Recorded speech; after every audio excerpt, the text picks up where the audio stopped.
C'est l'heure de retrouver Christine Bartoli et sa chronique Au fil de la vie. Aujourd'hui, réussir sa famille recomposée.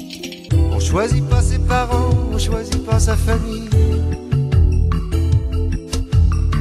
On choisit pas non plus les trottoirs de Manille, de Paris ou d'Alger pour apprendre à marcher. On ne choisit pas sa famille, dit-on, mais on choisit peut-être encore moins sa famille recomposée. Si elle a fait les beaux jours des séries télévisées, version idyllique, la vie de ces nouvelles tribus n'est pas aussi rose qu'on voudrait le croire.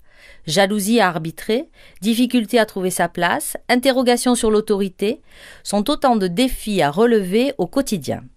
Il est impossible, voire même dangereux, de délivrer des recettes toutes faites.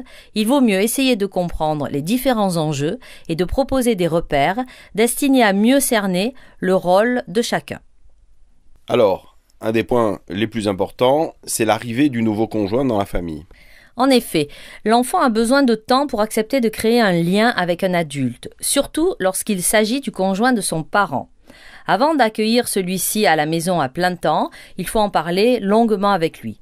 Qu'en pense-t-il? Quels sont ses a priori, ses inquiétudes? S'il n'a pas à décider de la vie privée de ses parents, il est concerné par les changements familiaux. Et ses sentiments, d'appréhension ou de rejet, doivent être écoutés. La rencontre avec le nouveau conjoint ne doit jamais être le fruit d'un hasard arrangé.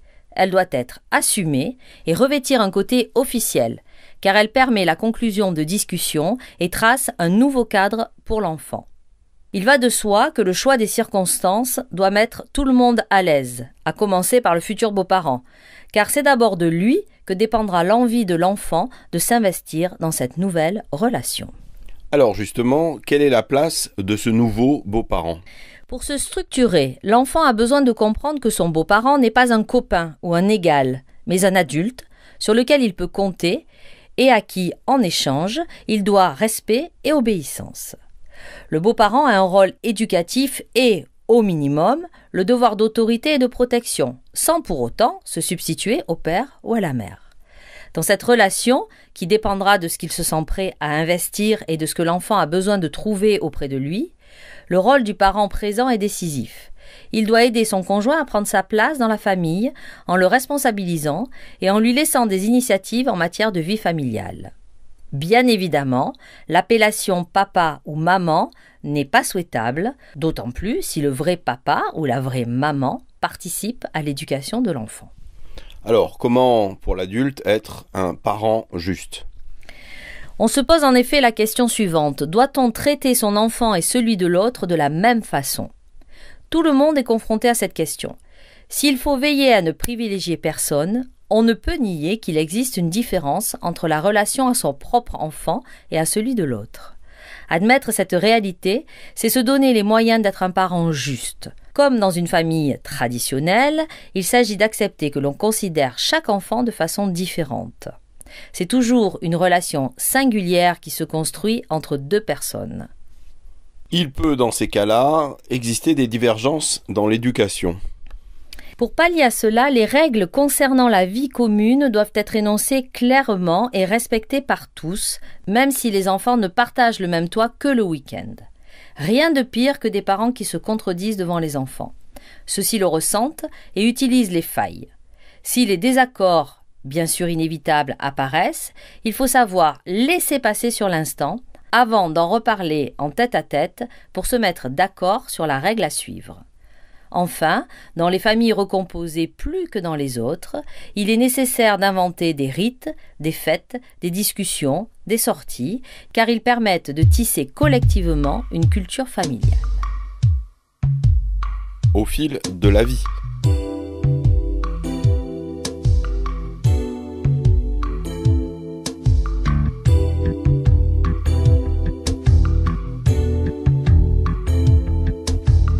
Comment imaginer les relations entre le nouveau compagnon et l'ex ?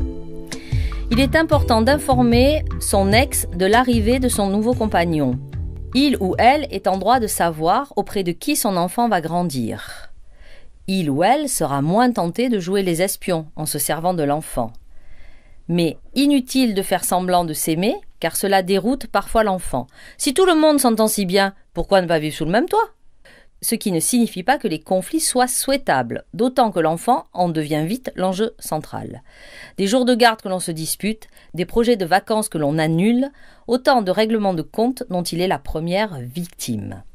Les critiques de l'ex à l'égard du beau-parent sont très perturbantes pour l'enfant, car dévaloriser ces adultes qui le construisent et auprès desquels il grandit, c'est dévaloriser une partie de lui-même. Pris dans un conflit de loyauté, il risque de s'interdire une relation avec le beau-parent par crainte de trahir son père ou sa mère absent. Essayer d'avoir des relations civilisées est le minimum à exiger de part et d'autre. Mais cela n'est possible que si le couple originel a su régler ses conflits et que tout le monde admet la place de chacun dans l'éducation de l'enfant. Le bien-être de l'enfant doit passer avant l'orgueil d'un parent ou les rancœurs d'un ex. Une question qui se pose souvent dans ces familles recomposées, c'est l'accueil de l'enfant quand il est en visite. Il est en effet pour l'enfant qui vient chez son parent le week-end parfois difficile de voir celui-ci s'occuper à plein temps des enfants d'un autre. La jalousie est presque inévitable. Le parent doit tout faire pour que l'enfant ne se sente pas de trop ou simple visiteur. Il sera sensible au fait que sa venue est attendue et préparée. Toute la famille peut par exemple sortir ensemble à chacune de ses visites. Mais il est aussi important de privilégier au cours du week-end un vrai moment de tête-à-tête. Bref, l'enfant doit savoir qu'il reste avant tout l'enfant de son père ou de sa mère, même s'ils ne partagent pas leur quotidien. Que pourrait-on dire en conclusion ?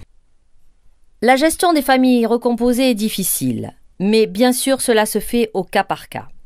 Et si des problématiques complexes se mettent en place et que les protagonistes n'arrivent pas à en sortir, les thérapeutes sont là. La thérapie de soutien et la kinésiologie apportent souvent des aides précieuses pour résoudre l'ensemble de ces conflits. Merci Christine Bartoli pour ces conseils éclairés. On peut réécouter cette chronique en allant sur la page Facebook de Au fil de la vie. On a la possibilité également de la podcaster et de la réécouter à l'envi. On peut y laisser des messages et des questions qu'on souhaite vous poser.